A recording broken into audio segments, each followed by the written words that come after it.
제가 올해 계약한 22년 금리는 어떻게 바뀌었을까요? 결론적으로 말씀드리면 기준금리가 작년 대비 2배 이상 올라. 안녕하세요. 필주 작가입니다. 오늘 말씀드릴 내용은 3년 전 매입한 저의 첫 번째 꼬마 빌딩의 올해 제가 받은 대출 금리와 첫 매입부터 지난 3년간의 대출 금리 내역을 모두 공개해 볼까 합니다.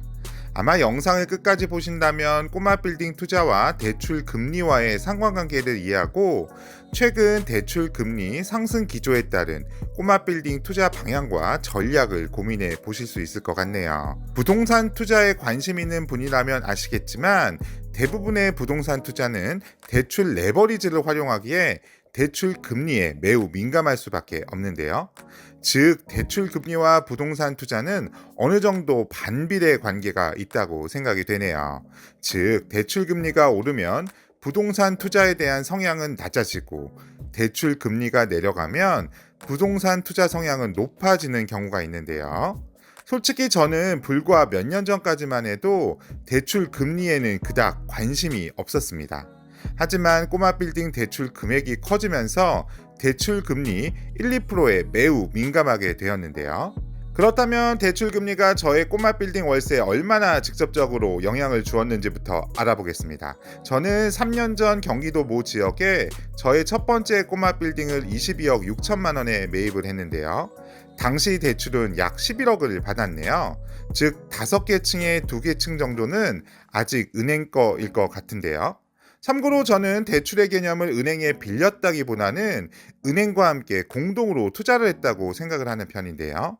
예를 들어 금리가 1% 올랐다고 가정을 해보겠습니다.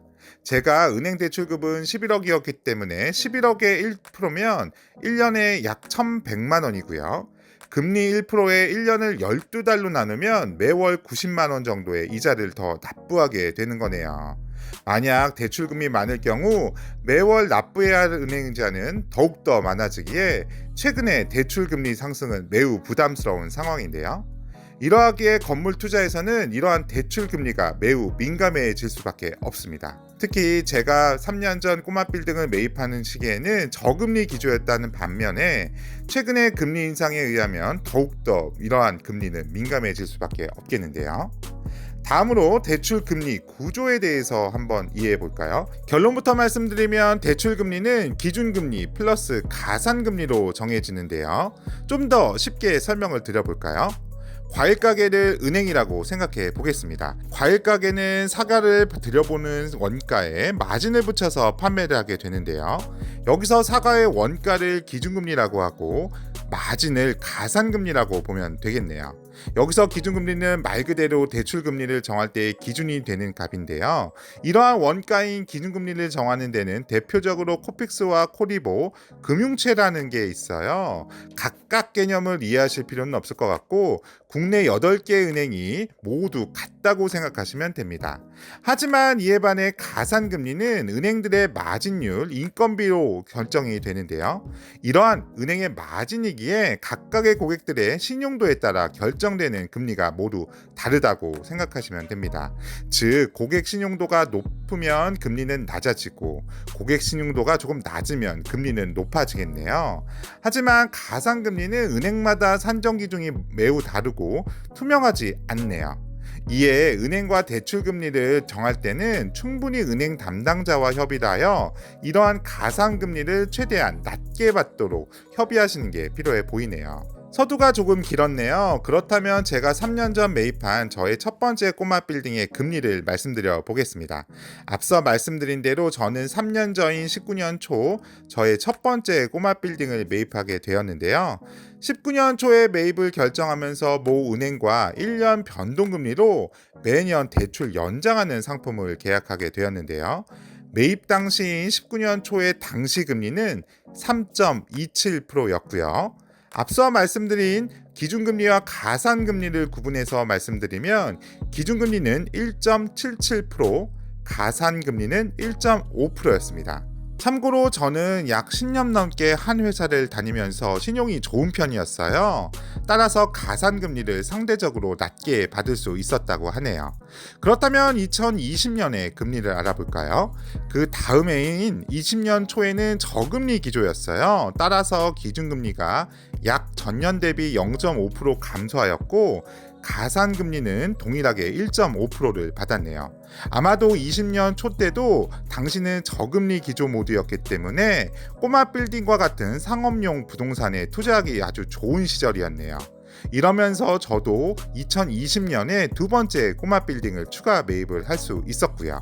그렇다면 작년인 21년 금리는 어떻게 바뀌었을까요? 작년 초까지만 해도 저금리 기조였어요. 따라서 기준금리가 더욱 낮아져서 저는 2.34%로 대출을 받을 수 있었습니다. 다만 은행의 가산금리 기준이 바뀌면서 가산금리는 0.2%가 올랐네요. 하지만 작년 말부터 금리 인상 분위기로 전환이 되었고 이렇게 낮아지는 추세에서 제가 올해 계약한 22년 금리는 어떻게 바뀌었을까요?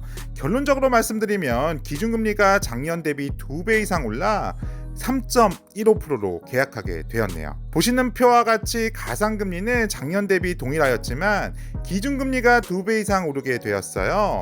즉, 제 신용도는 변함이 없었지만 불가피하게 정부와 시장의 의지로 제 대출금리는 대폭 오를 수밖에 없었습니다.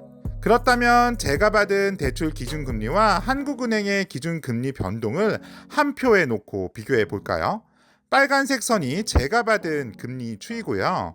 한국은행의 변동 날짜를 살펴보면 19년 7월에 1.5에서 1.25%, 20년에는 0.75에서 0.5%까지 금리가 낮아지는 구조였지만 작년인 21년 8월부터 기준금리가 0.75%로 인상하면서 22년 2월 현재 1.25%까지 기준금리가 올리고 있는데요. 결론적으로 한국은행 기준금리 추이와 제 대출의 기준금리 추이는 동일하게 보이네요. 또한 이와 같은 기준금리와 저의 건물 매입 시점을 다시 한번 비교해보면 저 또한 저금리 시장 분위기인 19년 2월에 한 채를 매입하였고 저금리 기조가 유지되었던 20년 8월에 두 번째 빌딩을 매입하게 되었네요. 이와 같이 대출 금리는 이러한 부동산 투자와 매우 밀접한 관련이 있어 보이네요. 2022년 현재 저는 작년부터 현재까지 세 번째 투자를 알아보고 있는데요. 최근 은행 대출 규제와 이러한 대출 고금리 기조로 인해 선뜻 투자를 결정하지 못하는 것만 봐도 이러한 대출 금리는 부동산 투자 시점과 매우 밀접한 관련이 있어 보이네요.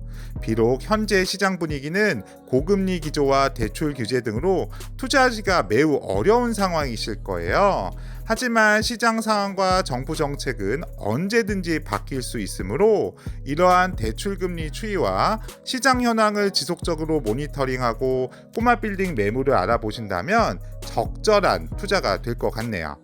그렇다면 다음 영상에서는 제 첫 번째 꼬마 빌딩이 이러한 금리가 변하면서 3년 전 비해 어떻게 월세 수익이 바뀌었는지에 대해서도 상세히 설명드려 보겠습니다. 제 영상이 좋았다면 구독과 좋아요 부탁드립니다. 감사합니다.